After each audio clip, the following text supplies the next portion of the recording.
And we are, as a people, inherently and historically opposed to secret societies, to secret oaths, and to secret proceedings. For we are opposed around the world by a monolithic and ruthless conspiracy that relies primarily on covert means for expanding its sphere of influence.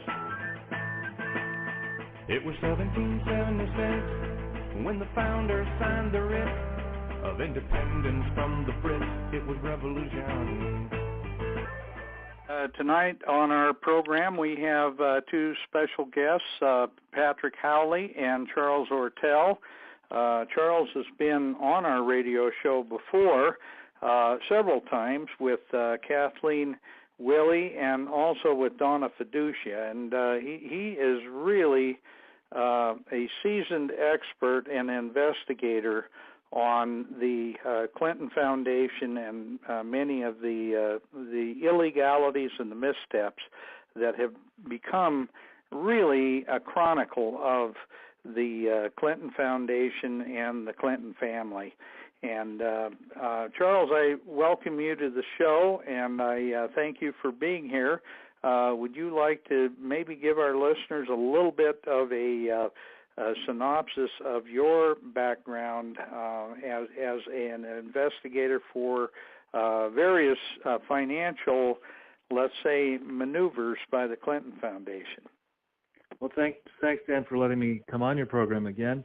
My background is really as an investor and a merger and acquisition specialist, a financier. I was educated at Yale College and Harvard Business School. I got out a long time ago in a different universe in 1980 and spent about 22 years on Wall Street and around the world doing complex transactions. Then I took about 5 years off. And starting in 2007, I drifted into the world of media by concentrating on exposing large frauds. So I started first with multinational companies and picked, really by accident, General Electric. Called that out right before the credit crisis, was quickly proven right. Got involved exposing a few other large complex frauds at General Motors, AIG, big banks. And along the way, a friend of mine just came to me and said, I can't figure out what's going on at this Clinton Foundation.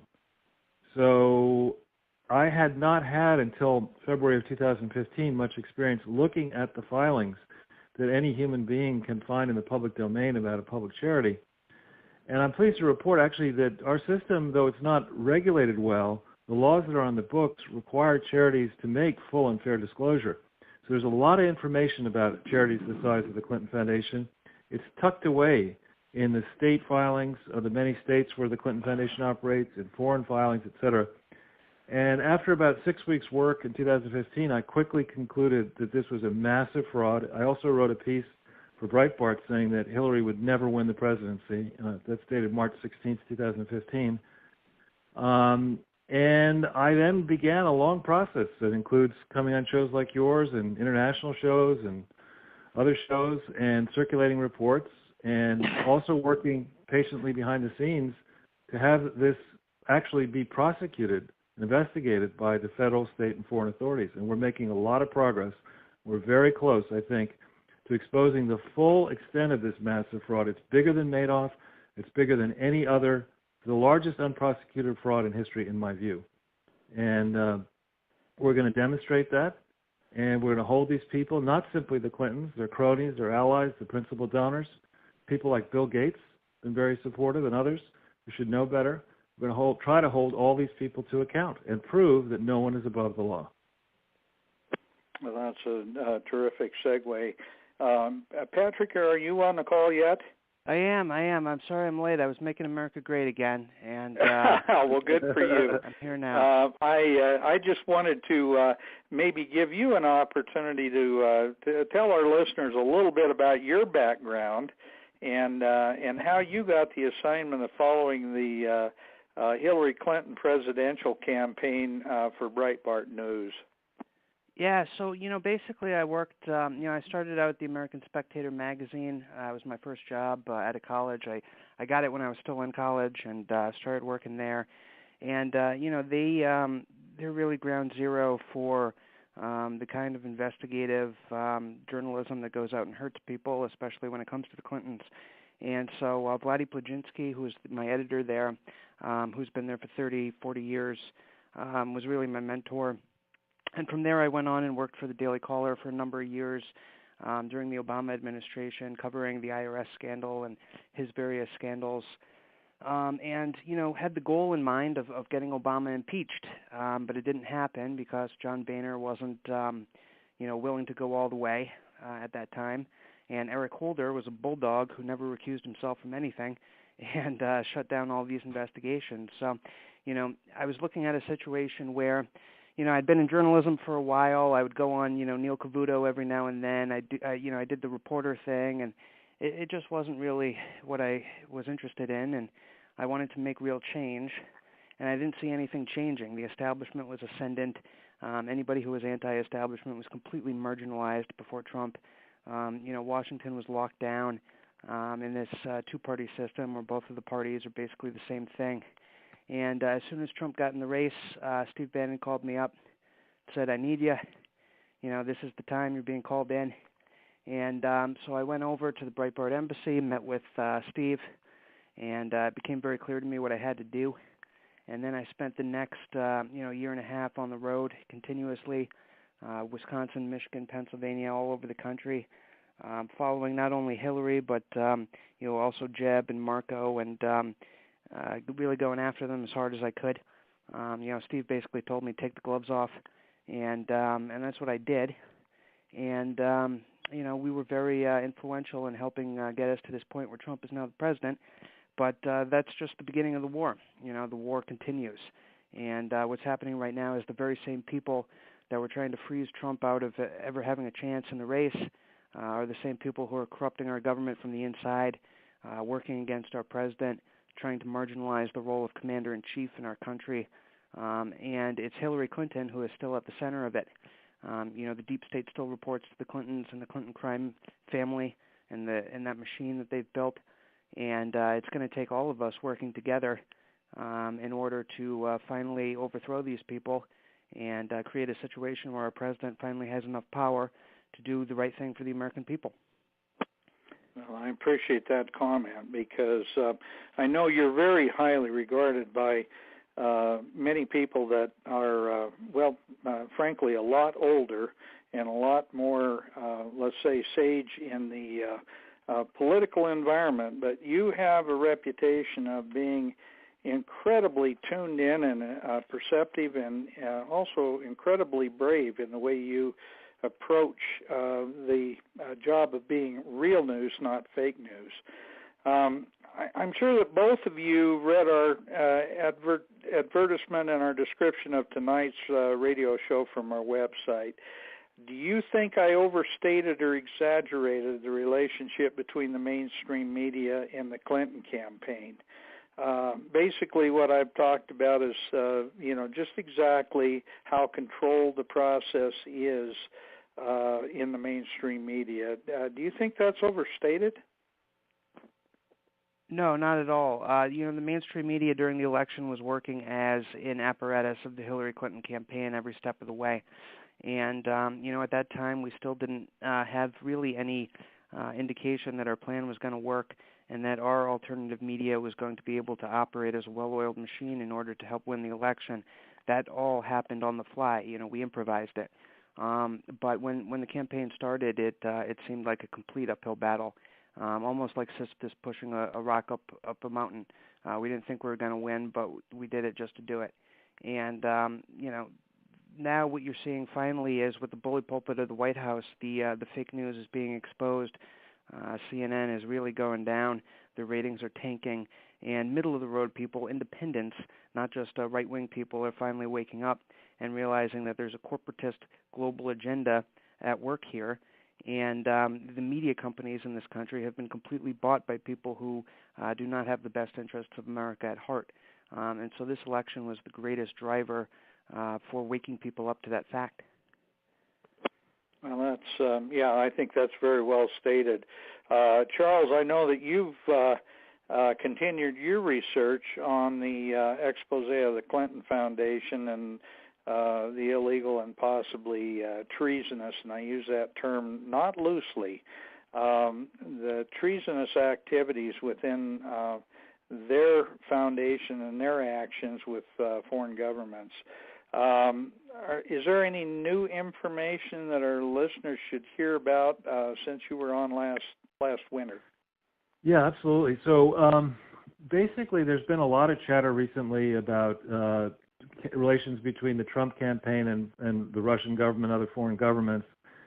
And the Clintons, as Patrick knows better than I, are masters and mistresses at gaslighting, accusing you of the behavior that they themselves, despicable behavior they're carrying out. When you look at the public record, and Patrick and I have actually been on air together before, and I respect your work, Patrick, it's great. The state filings in New York State and California and the IRS forms require you, when you have a charity, to declare all payments by government-controlled entities. The Clintons operated this thing from October 23, 1997, right the way through December 31st, 2007, and had not declared any information about their government grants on their tax filings. It's strictly illegal. And what they also have done through the entire course of this foundation is they've never gotten an independent auditor to do the type of work that is customary and required under state and foreign laws to check all of their disclosures. And they're riddled with material omissions and errors. So one thing that has come to the fore is the question of was the incoming Obama administration surprised by this when they won the election, or did they know about it and did they enable it? That's the big question. They either didn't know about it and didn't do their diligence properly and entered into the memorandum of understanding that was supposed to regulate the behavior of this Clinton Foundation with Bill inside of it while Hillary was our Secretary of State. They either didn't know about it or they did know about it. But one thing that happened between the time they signed the memorandum of understanding, Valerie Jarrett actually signed it on the 16th of November, 2008, scant days after they won the election, so she couldn't have had that much inside information about the Clinton Foundation. The memorandum of understanding is riddled with lies, and there are a large number of material omissions in it. It is a worthless piece of trash. And after that document was signed, the Clintons got together and they made 5 fraudulent submissions to, Patrick mentioned his connection to Lois Lerner, 5 fraudulent submissions to the Department of the IRS run by Lois Lerner, the tax-exempt organizations department, starting December 31st, 2009. And I could go on for several days talking about details, but one simple way to think about this is that when you run a charity, you stand in the shoes of government, and the questions, you can't break the law. You're not allowed to engage in any illegal activities. And you must disclose if you're under investigation. They failed to disclose that their largest donor, a weird entity based in Switzerland, Unitaid, where the money was coming from the French government predominantly, the French government had the Clinton Foundation under investigation beginning December 2009, right the way through to 2011, as they attempted to reorganize the Clinton Foundation and regularize certain activities which had begun by 2002 and then into 2005 that were never validly authorized by the IRS. So this thing is the largest unprosecuted fraud. And then beyond that, a nuance that Patrick will appreciate in particular is that when they got into trouble, what they decided to do was to change the governance structure of this public charity. A public charity is supposed to be governed with integrity, representing the interests of the public at large, not by a family.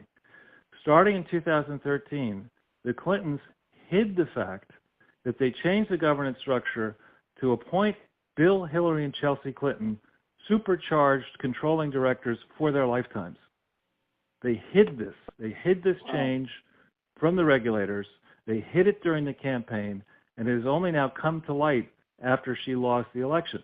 So, I mean, this is a textbook case, and I'll be using it with a team of others as, in fact, a textbook on how to teach how not to run charities, of monumental proportions. If you just count the Clinton Foundation with all of its satellites, you're up in $100 billion of fraud. If you count the related schemes around the Clinton Foundation involving governments and all sorts of things, you're up in the trillions, rather. It's a gigantic fraud. That's just amazing. And the thing is they just seem to constantly get away with everything that they do. nobody is going to pursue this unless it's through groups like yourselves. And I really appreciate the fact that you gentlemen have the kahunas to actually do this. I can't tell you how much I appreciate that. Patrick, would you tell our listeners about specific gaffes and cover-ups that you observed while you were covering the Clinton campaign for the year and a half that you were involved? Yeah, I mean, there were just so many. I mean, almost every time they put her in front of the cameras, there was another gaffe. Very early on, there was the meeting between her and a couple of Black Lives Matter activists where she said things that were far more racist than any Republican has ever said. Basically that, I only want to talk to white people about this if you're going to be like this to me, stuff like that. And, what I noticed very quickly was that Bernie Sanders, who was supposed to be the controlled opposition in the race, and WikiLeaks emails have since proved that Bernie was never actually supposed to pose a real challenge to her getting the nomination. He was supposed to be a college get-out-the-vote thing for the Hillary campaign. It was only after he got into the race and started going along that his supporters became so fervent and so adamant about the fact that they did not want Hillary Clinton to be their nominee that this major civil war occurred. And then Bernie was put in this place where he had to manage whether or not he was going to continue to be the controlled opposition or whether he was going to fight. You saw early in one of the debates in Iowa, he talked about, the email scandal is a big nothing burger. I don't give a damn about your emails and stuff like that. He was the controlled opposition. It was only as we got closer to the convention, and I know that his campaign manager, Jeff Weaver, was very hardcore about winning, that he realized he actually might have a chance. And by that point, there had already been this major civil war erupting. So one of the things I did at Breitbart was, figured out how to manipulate, and I don't want to say manipulate because, it's not like I was a lot smarter than these people. A lot of these Bernie people are very informed. But, sort of use that energy against Hillary Clinton and make it even worse for her than it was supposed to be. And by the time we got to the convention where they, shut down any opposition and, they had done everything they could possibly do to shut down Bernie from having any chance, and then the delegates walked out, you saw that this was not democracy at work, that Hillary had always been the hand-picked nominee. And the mainstream media was even more unfair during the primaries to Bernie Sanders than to even the Republicans, because they saw a real chance that their candidate wasn't even going to get to the general. And that's when it became very clear to me and to many people what was really going on. And so I think the convention in Philadelphia was a huge, massive disaster for her. By the time we got to the general, alternative media was working pretty well. Matt Drudge was the quarterback. Steve was, moved over to the campaign. And, you had InfoWars, you had Alex Jones, you had all these people, working as a team in the general, that by the time Hillary collapsed at the 9/11 memorial,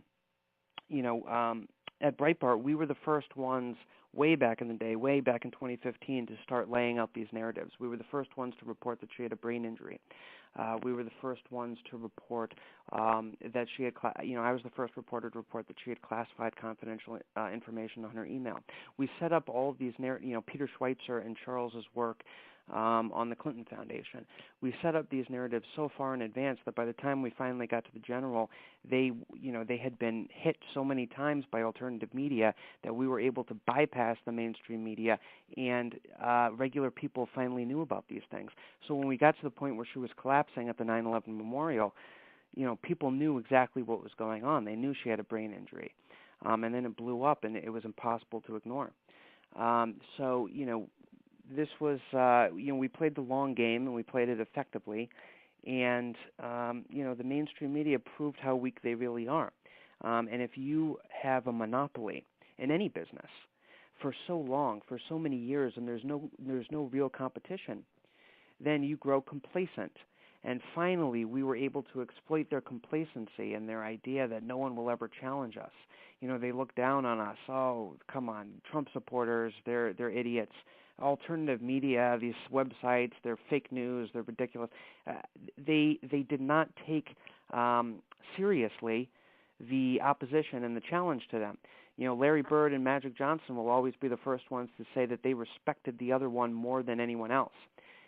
We respected our enemy because we knew that they were powerful, but the enemy did not respect us. And so they allowed us the opportunity to go in and really change history and get us to this point right now where we are kicking CNN to the curb. Their ratings are in the gutter. They've been exposed as fake news time and time again. The Washington Post and the New York Times are circling the drain. They did it to themselves by not appreciating the threat and the challenge that we posed. Well, as a matter of fact, I think you're absolutely right, too, because I think with our connections with Southern Broadcasting and Republic News Network, I think we're actually have considerably more listeners than CNN, and that's pretty astounding. That just shows just exactly how poorly the mainstream media has managed the news market, and frankly, America's sick of it. We're tired of it. We're tired of being lied to, and I think the Trump presidency is a very much a case in point that points out exactly what America thinks of the mainstream media and the propaganda. Charles, I would like to maybe have you talk a little bit more about some of your experiences with the Clinton Foundation. I know you said you could talk for days about some of the things that are going on with the Clinton Foundation. Do you see anything really substantive changing in the way that the Clinton Foundation does business? Absolutely. I mean, so the problem with a public charity is that you have to solicit. And solicit means asking for money. It doesn't mean collecting money.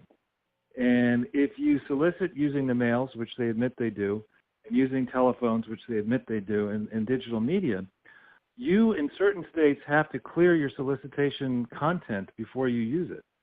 And you have to disclose any defects around the organization, around the professional fundraisers, et cetera. And the individual laws in many states are quite strict. So what the Clintons have been hiding is that they first fell afoul of these laws in 2001 in Mississippi. There's a great reporter over at Scripps who did a piece right before the election. I helped him a little bit, talking about some of the infractions in Mississippi that were hidden from the rest of the country. But what he missed, and I only recently found, is that the number one fundraiser for the Clinton Foundation is this powerful firm now called O'Brien, I think Garrett, which does fundraising not simply for foundations but also for political campaigns. And that organization was raising money illegally for the Clinton Foundation when the professional fundraiser, wasn't registered, and when the Clinton Foundation wasn't registered, and they signed a consent agreement in Pennsylvania, which they didn't disclose. So you start getting into the technicalities. There's no way this thing would normally have been allowed to raise money, but you go through the early record. The early record is right through November 18th, 2004, when the center opened in Little Rock. They never had an audit of any kind. They hid the financial work that they did get performed. That work you can get in Massachusetts, you can get it in California in their state sites, and it explicitly says that the work does not comply with U.S. law. And as such, it's meaningless. I mean, it's a bold fraud, right? So why is this interesting? It's interesting because in the period February around 15th, 2001 to November 18th, 2004, there was a seated grand jury. There was a U.S. attorney whose name you might remember, James Comey. And there was a head of the FBI, a guy you might remember called Bob Mueller. And these two people were investigating the Clinton Foundation from the inside. With all the resources of the FBI, there's something called the FBI Vault File. You can go to that. It's public domain. You'll see for yourselves what I'm talking about. Bill Clinton was under investigation personally for public corruption. The trustees were under investigation for lying to government authorities, filing false statements. And from the inside, with all the resources in this time frame, somehow Comey and Mueller couldn't win a conviction. In addition, in this time frame, they tried tried unsuccessfully to hide a crucial agreement that shows that the trustees of the Clinton Foundation defrauded the National Archives.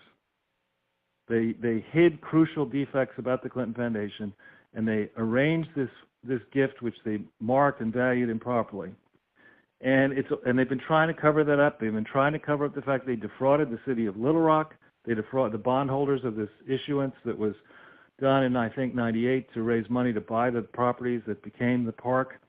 They defrauded the city of Little Rock in the lease that they signed. They defrauded the University of Arkansas. They defrauded the National Archives. And if that's not enough, during 2004, they hadn't raised enough money to complete this thing, and there was a presidential campaign. And at the center of the Clinton Foundation, the most important experienced trustee was Terry McAuliffe, who was then chairman of the Democratic Party. And they needed money. So my contention is it's likely that the fundraising exercise for the foundation was used as a way to funnel money into Democratic campaigns, president and state level. And you can see, if you're an accounting type, as I am, that's my real training, is finance and accounting, you can see with the reports that are hidden on the Clinton site, but that I have and other people have, and if you know your accounting, what you can discover very quickly is that $64 million, a minimum of $64 million, was diverted from the Clinton Foundation, stolen, via 3 fraudulent bank loans, two of which were across state lines, one involving the Bank of America, and fraudulent accounting, $64 million. That's a lot of money, in contrast to the $800,000 slush fund that we know about with Corinne Brown in Florida, where she faced, if she were convicted on all her counts, 350 years in federal prison for $800,000. This is $64 million. And somehow Comey and Mueller, who should have been able to figure this out from the inside, I've just got publicly available data, they would have had the ability, had they been investigating this properly, to look at bank accounts, to get all sorts of stuff that I don't have. But even without that information, I'm confident, 100% confident, and I've been saying this for some time, and the Clinton Foundation has never dared contradict me. There's no, all the stuff that I've been saying is on my site. I've never gotten a letter from them. I've never gotten anybody stand up and say, no, you're wrong for this and that reason. And that was the beginning of the fraud, 2004. As I say, I could go on for quite a bit longer. Well, Ed, actually, that's really important that you point out the level of fraud, because I know as a charity, they were a big fundraiser in Haiti, Haitian Relief, after they had the problems down there. And tell me, you've given me these numbers before, Charles, but of the money that they raised, which you'll have to refresh my memory on how much they raised and how much actually went into the relief effort, and how much of it was used for various salaries and other means. So that's a sad tale. Of course, Haiti is a place I haven't been to, but it's the poorest country in the Western Hemisphere, and it just cannot seem to catch a break, even though it's on the same island as the far richer Dominican Republic. The Haitian economy just goes from weakness to worse. But when the earthquake happened in January of 2010, immediately wallets opened around the world, and it's unclear exactly how much money was directed towards this disaster relief effort. Some say as much as $14 billion, others say it's more like $9 billion. But there's precious little evidence on the ground that the money actually made it to the poor people of Haiti. There are no new roads, there are no new hospitals, there's no lasting improvement in the infrastructure, and people are poorer than ever. Now, on this one, one thing that's really interesting to add to what Patrick was saying is that in the 2015-16 period, one thing that happened to me was I found myself spending as much time on progressive radio talking about this as I might spend on a station like yours, that there's a surprising area of common ground. People on the left and the right share the view that charities should not be run as personal enrichment vehicles or political slush funds. And, some pretty far left people allowed me many, many hours on the air during the campaign at crucial moments. And there's one great lady I'll call out, Utrice Lead at Progressive Radio Network. She had me on in the crucial period for an hour a day, weeks on end, talking about this. And there were Haitian activists who would go to meetings, protest in front of the Clinton Foundation. And I think we can agree that when you have these people, I mean, the situation down there is rugged, right? The total size of the economy is $10 billion.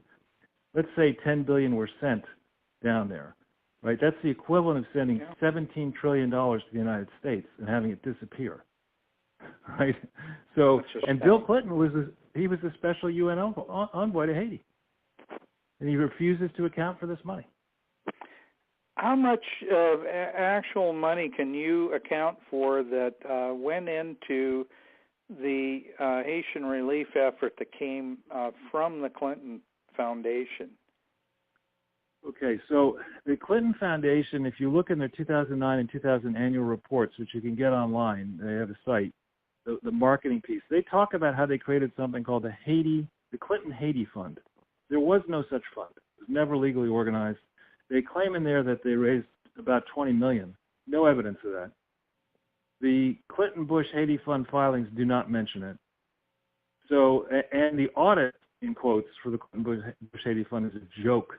The audit claims that the largest donation to the Clinton-Bush Haiti Fund came from the parents, $37.2 million out of a roughly $50 million in the first year. The trouble is that in the parent filings, it says that the money went to the Clinton-Bush Haiti Fund at a post office box in Baltimore, Maryland, where there never was a Clinton-Bush Haiti Fund address. And how do you send $37.2 million to a post office box? And then beyond that, how do you operate the Clinton-Bush Haiti Fund with no bank accounts in Haiti, which is what they claim they had, no foreign bank accounts. So, I mean, just look at that. And that brings up another person, Rod Rosenstein, who was the U.S. attorney for Maryland at this point, and who was investigating the principal vendor at one point of these HIV/AIDS drugs into the Clinton Foundation, a diabolical company called Ranbaxy. He's the one who did the settlement that took a lot of time, like 7 years, I think it was, from 2006 to 2013. It's a $500 million settlement. His name is on the signature page. How much he personally was involved, I don't know. But his office was involved in that. His office should have been prosecuting Clinton-Bush Haiti. It should have been prosecuting Laureate, the for-profit education thing that paid Bill and Hillary almost $18 million. That's not disclosed anywhere in the Clinton Foundation books from the period around April, May 2010 to 5 years later. As I say, I could go on and on and on, but this is just, this is a massive, bold, in-your-face fraud, just about as bold as Hillary Clinton's step of now releasing her new Puff Piece book on September 12th, 2017, 5 years to the day of the Benghazi stuff. Yeah. Well, when it comes to having chutzpah, there's no comparison to the Clinton crime family. That's for sure. Patrick, I want to get back to you to talk about your experiences within the Beltway, dealing with the mainstream media and the fake news there. And I know you've talked a little bit about it earlier, but I really want to get down to some of the details about the way that they have really covered up so much of what has happened during the Obama-Clinton years and what happened with the Clinton campaign. And you were there, you were right in the middle of it. I know you've got an insight that probably not more than maybe one or two other people in our country had that same experience and have that same insight. So would you kind of fill us in on some of that and flesh out some of the details? Yeah, absolutely. The Hillary Clinton campaign is not old news because it continues. And, Hillary Clinton and John Podesta obviously were the ones who first planted this Russian nonsense into the mainstream media soon after Seth Rich, let's be honest, soon after Seth Rich leaked the emails from the DNC and was subsequently murdered days before WikiLeaks made their publication. And we know that Seth Rich was the source and that Seth Rich was the one who gave the information to WikiLeaks. So, I'll give you a perfect example as it relates to Trump. So I was responsible for the famous Trump talking point that Obama and Hillary are the co-founders of ISIS. I reported a story on Breitbart showing a document that had not been published before, showing in no uncertain terms that the Obama administration and Hillary Clinton's State Department were actively supporting al-Qaeda in Iraq. And it has since come out in WikiLeaks and now even the mainstream media since the election that the Obama administration was, in fact, actively supporting, meaning giving weapons and money and material aid to al-Qaeda in Iraq. Well, what is al-Qaeda in Iraq? Al-Qaeda in Iraq became ISIS. Al-Baghdadi was involved in al-Qaeda in Iraq. The spokesman for al-Qaeda in Iraq subsequently became the spokesman for ISIS. It's the same organization. So it is true, in no uncertain terms, that Obama and Hillary are the founders of ISIS. They did this to knock out Assad, but, I think they did this also for, a number of reasons, because they wanted to create instability and they wanted to, justify ground invasions and some other nation-building things that they wanted to do in the Middle East. So Trump comes out and says Obama and Hillary are the co-founders of ISIS.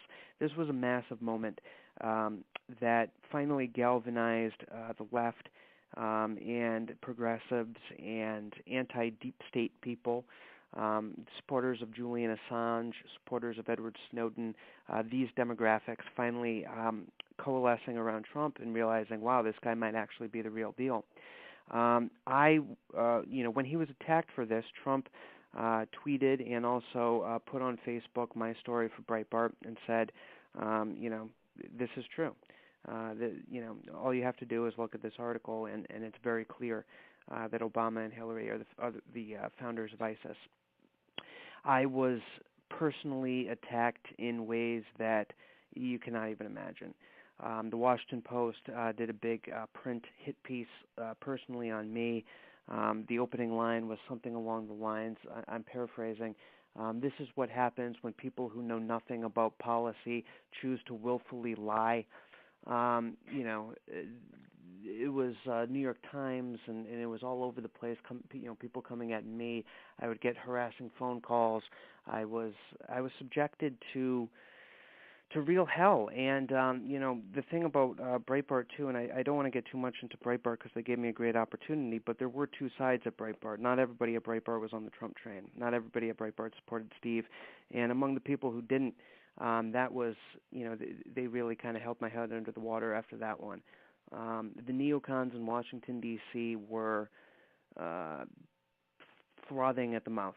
I've never experienced anything quite like that before, but instead of backing down, I kept following up on it. Here's another document, and I want to extend a special thank you to Eric Prince, the Blackwater founder, who came to my defense and wrote a massive piece for Breitbart right after mine saying everything in this article is true.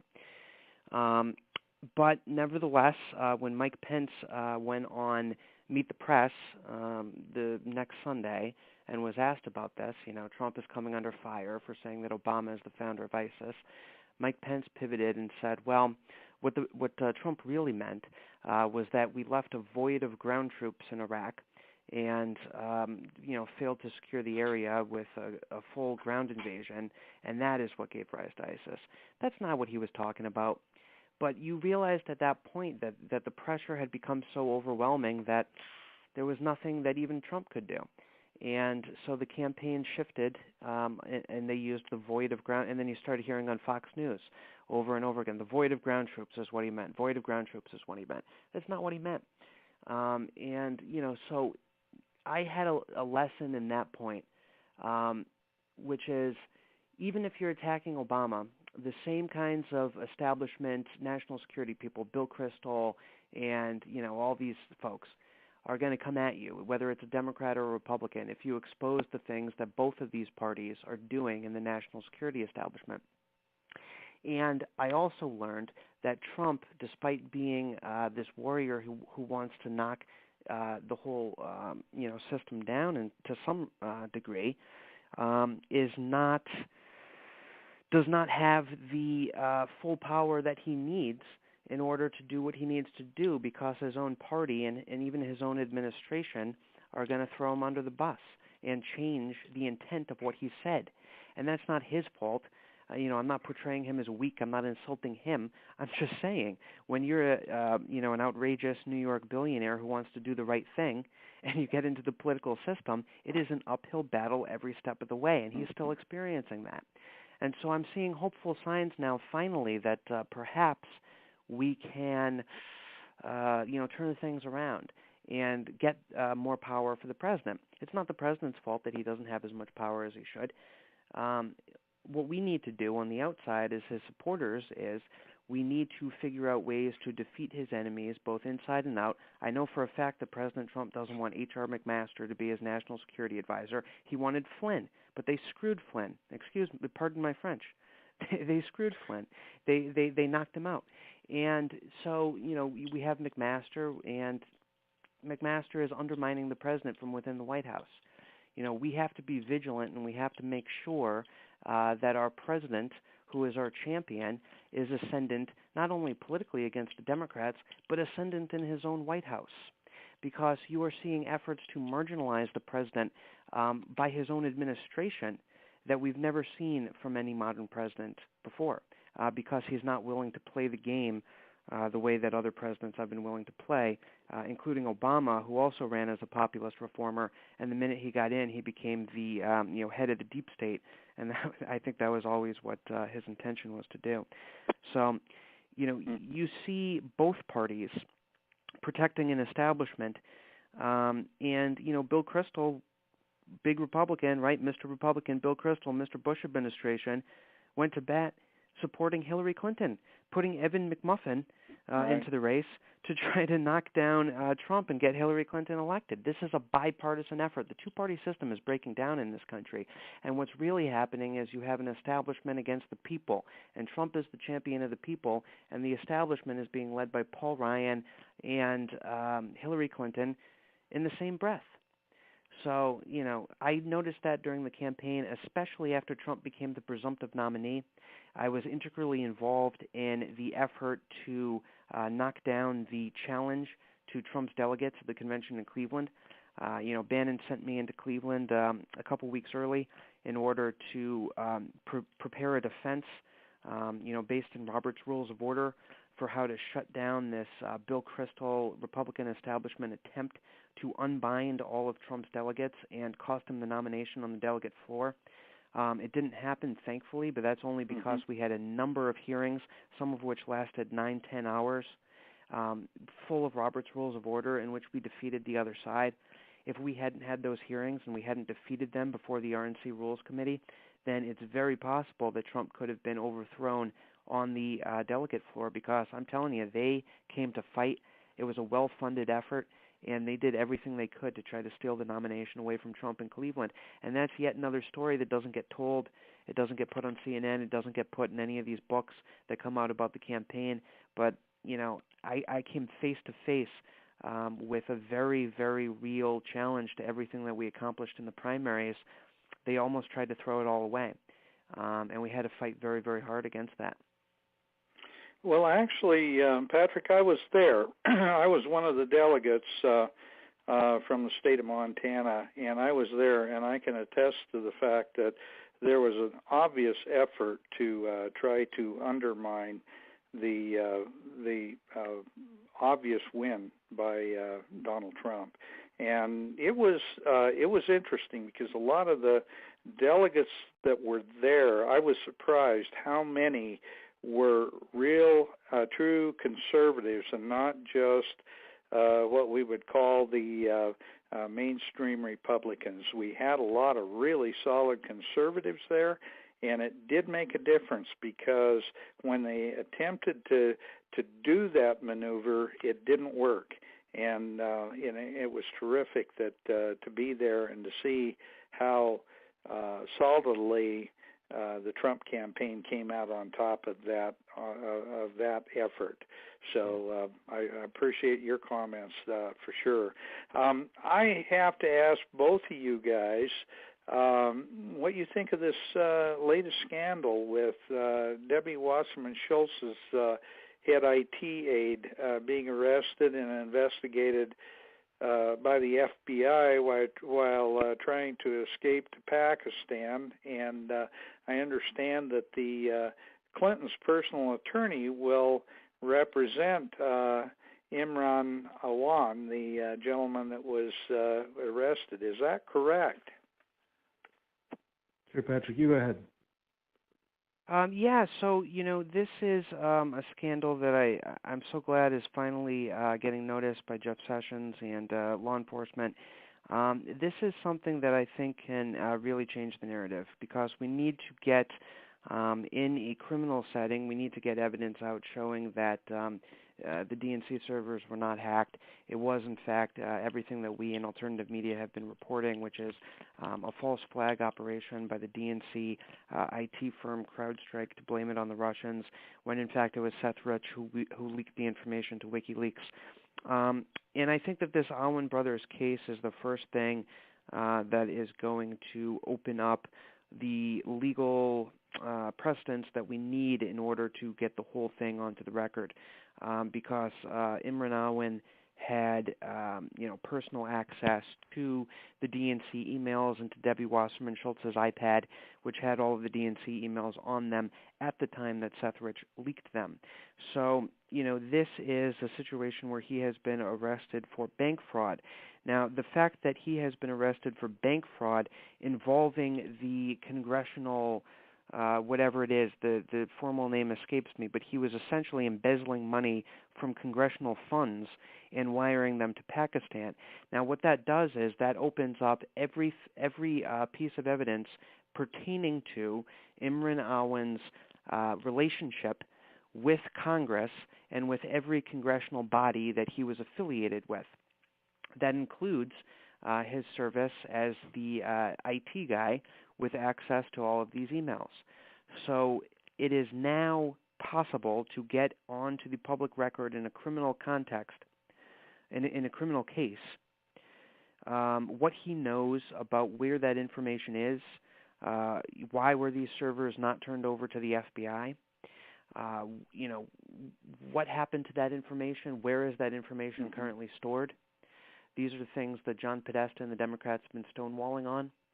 So this Awan case is, obviously being covered up by the mainstream media, but for us, for the people who have been closely following everything and involved in all of this, this Russia investigation impacts all Trump supporters. My friend Charles Johnson is being hauled now in front of the Senate Intelligence Committee to talk about his role doing Oppo research during the campaign. These people are coming after us personally. And so, for our own benefit, we need to get this information onto the record in a court of law.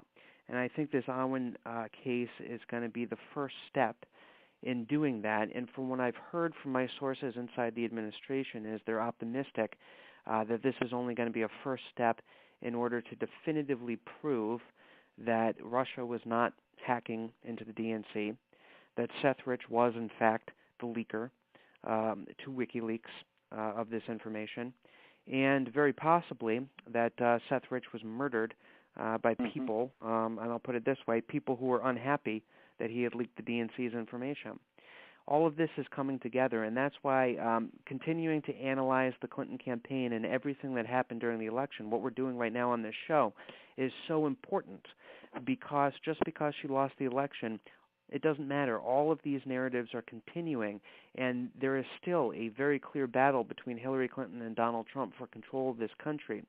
And the Clinton-Trump battle is continuing, and it's more fierce and more warlike than ever before. So I think this Awan case is a good first step to finally proving that the forces of good and righteousness are in fact correct, and the Democrats have become corrupted to their very souls. And, a lot of the things they did during that campaign, they're going to have to answer to God for, because it's evil beyond anything that we can even comprehend based on what we know about American politics so far. Well, I think you're completely right on that, and the fact that really so much of the progressives in both parties, and there are progressives in both parties, it's been the case for a long time, have done everything in their power to try to stop the populist effort by Donald Trump. Charles, do you have any kind of anything you wanted to add what Patrick said about this Awan case? I do indeed. So, Patrick, thanks for all your hard work. I actually am very close to Patrick's alma mater. The people at the Daily Caller, Lou Rosiak, Mark Tapscott, Richard Pollack have done a ton of stories on this. There's a guy who's a citizen journalist with, I think, more experience than I have. George Webb and his colleague Jason Goodman are actually right now down in Florida following this up. George has been, I think, ahead of the pack on this as well. And, you know, what the Clintons have done here and Podesta have done here, I believe, and I'm not a political expert, though my degree in college was political science, I think what they've done is they've accused Team Trump of the very behavior that they carried out and are carrying out. So when we think about, you know, what foreign governments had a motive to potentially interfere in the election, clearly the Pakistani government, and particularly the ISI, which is their security service, you know, enamored of this criminal, A.Q. Khan, who's the, you know, father of the Pakistani nuclear weapon, clearly they were unhappy, if it is true, as is reported, that the United States executed Osama bin Laden on Pakistani soil without talking to the government. Clearly they weren't happy about that. So I think this issue of how Debbie Wasserman Schultz, who after all wasn't just any old congressperson, she was chairman of the Democratic National Committee in a presidential election year, WikiLeaks demonstrates beyond a doubt. They've never stood up and said, well, these leaks are inauthentic. They've never dared challenge that. So we can assume they're authentic at this point. Mm-hmm. And they show a DNC enthralled to the Clintons, breaking all the rules, stealing the election from Bernie. And, you know, in the middle of all this, you have Debbie Wasserman Schultz and a large number of other Democratic staffers employing these Pakistanis. Now, who vetted these Pakistanis? You know, who checked into their criminal backgrounds? The more George checks, I've spoken to him several times today, the more he finds, and the more we will find each day about the extent of fraud, the pattern of fraud involving the Awans, their extended family. Who was really backing these people? Are they connected to the Pakistani government? And, you know, why, if the Democratic National Committee was so concerned about intrusions, did they refuse to turn over to provide access to the FBI, you know, of their servers? Why did they do that? I mean, it just reeks. And it does, yeah. So I think, you know, I think Patrick's done great work on this, and he's right to point out the alternative media is actually performing journalism. Believe it or not, I'm in touch with several of the, you know, in quotes, established Russian media. And they too, actually, I speak to them, and they have serious journalists who are studying this stuff as well. They're objective at putting in good work. There's a lady called Katerina Blanova who's interviewed me many times for Sputnik, and they do good work. I mean, they check. They don't screen you out before they put you on television. They don't ask you what you think. They just have you on. You express your opinion. And so it's time to really get to the bottom of how Patrick points out how these globalists, the people who profit from the idea that, you know, we ought to go to an unregulated global government, you know, why does that make any sense? I mean, you know, the U.S. is by far and away the largest market in the world. We have laws. We have a history. Why do we want to surrender authority over our country to allow a bunch of unregulated globalist crooks, you know, to decide where you live, how you eat, what you do? And it's not as if these globalists have a record to run on.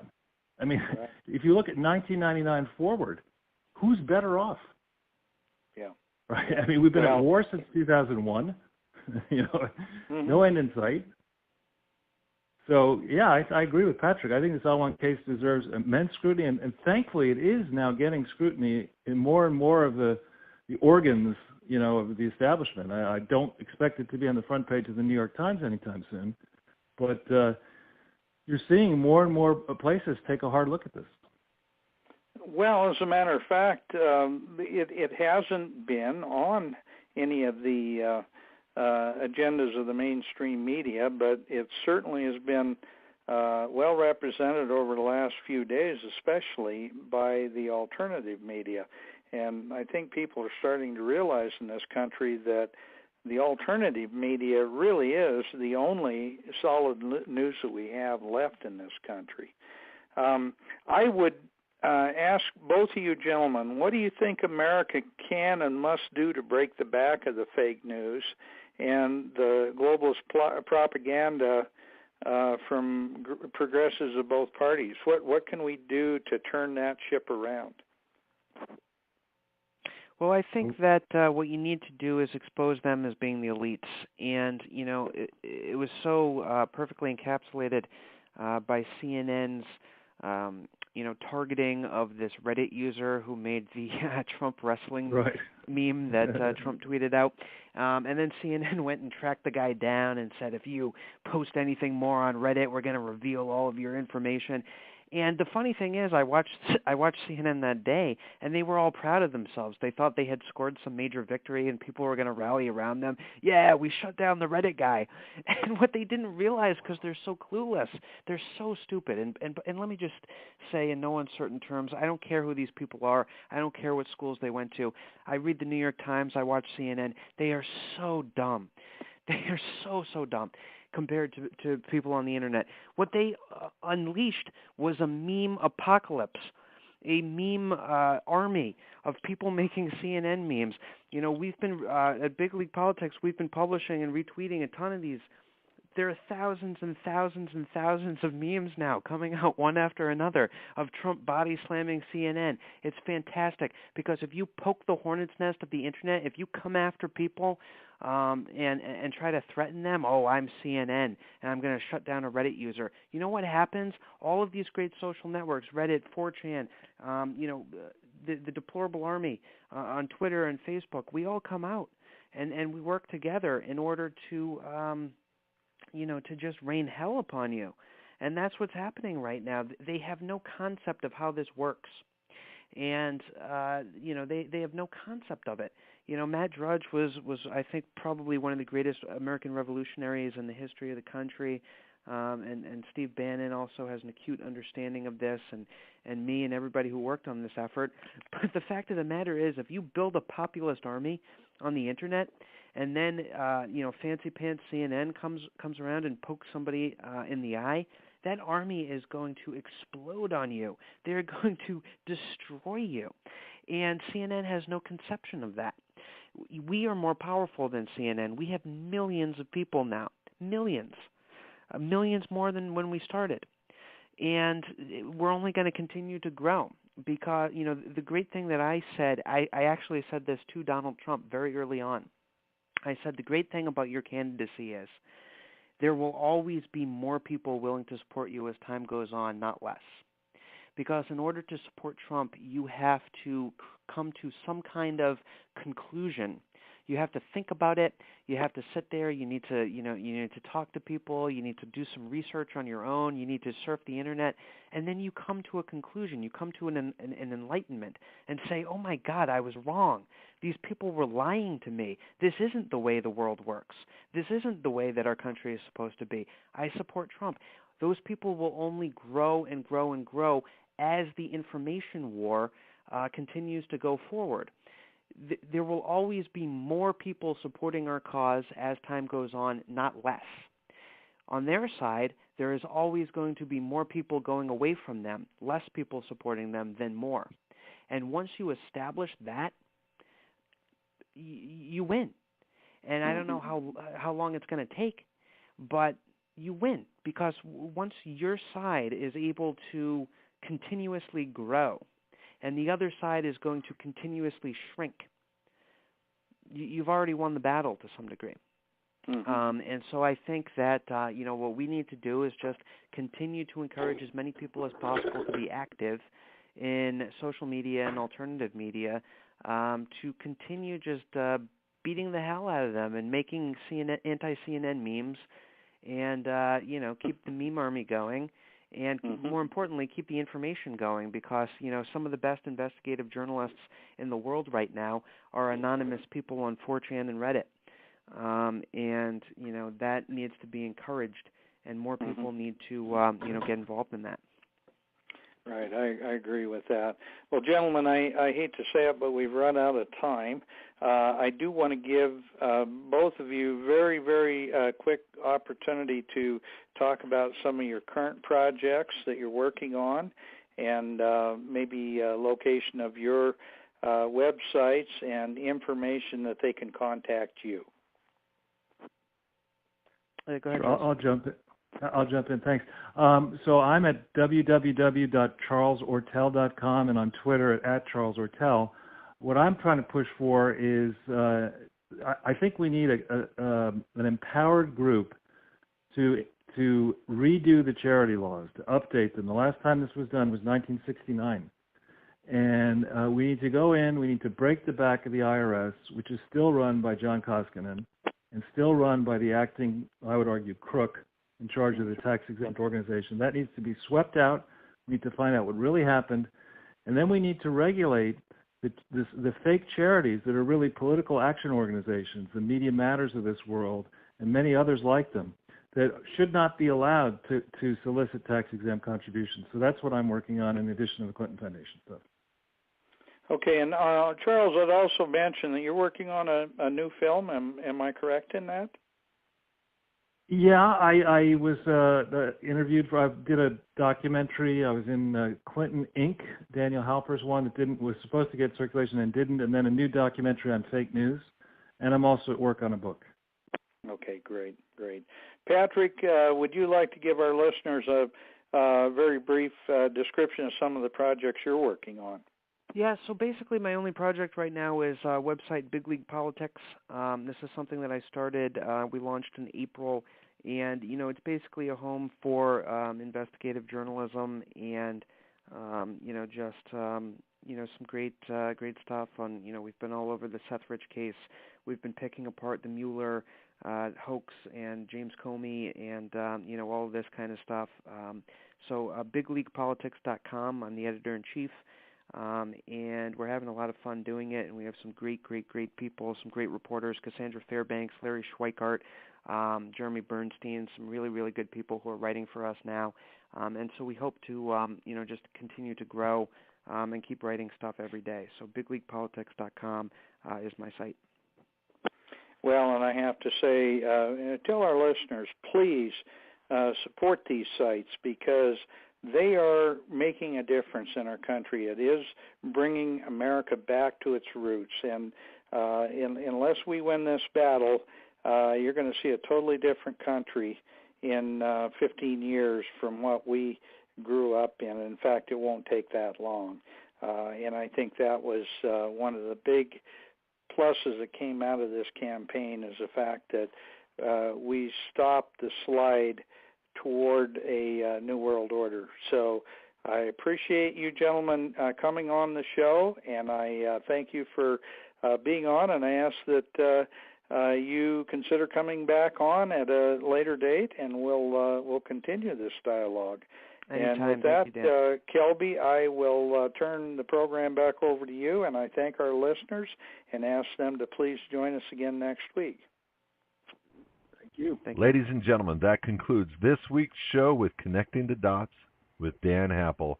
God bless. Good night. We'll see you next Thursday, 6 p.m. Pacific.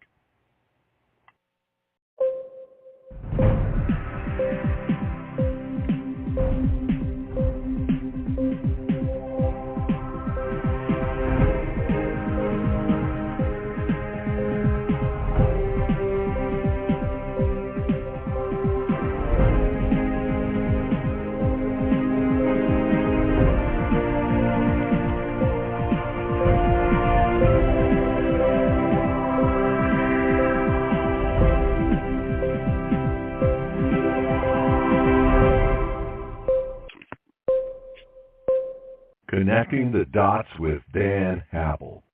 Tonight's featured show is Connecting the Dots with Dan Happel. Welcome to the Republic News Network for our live national broadcast. You may call me Kelby, and tonight I'm going to be acting as your moderator. The RNN, which stands for the Republic News Network, has been doing this radio show since 2010, and it's always been a friendly introduction for the people of the United States Corporation.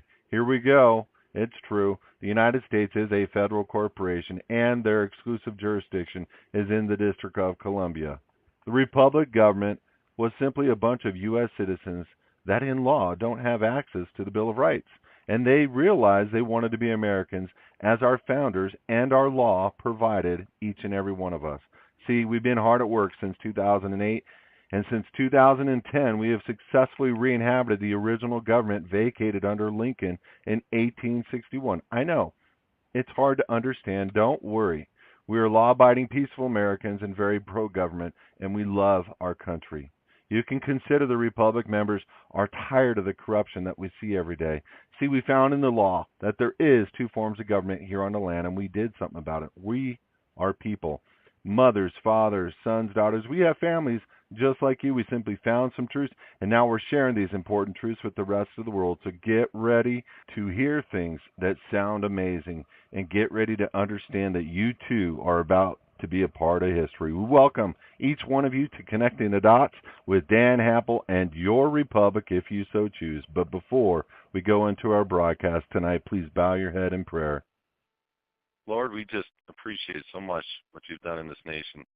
Help us, Lord, to have that heart that we had hundreds of years ago as our founders made sacrifices, Lord, for really the rest of the world to just come into our country and be self-governed. So, Father, just bless the people on the call, bless Dan Happel, and just give us guidance in all that we do. And we pray this in your Son's name. Amen.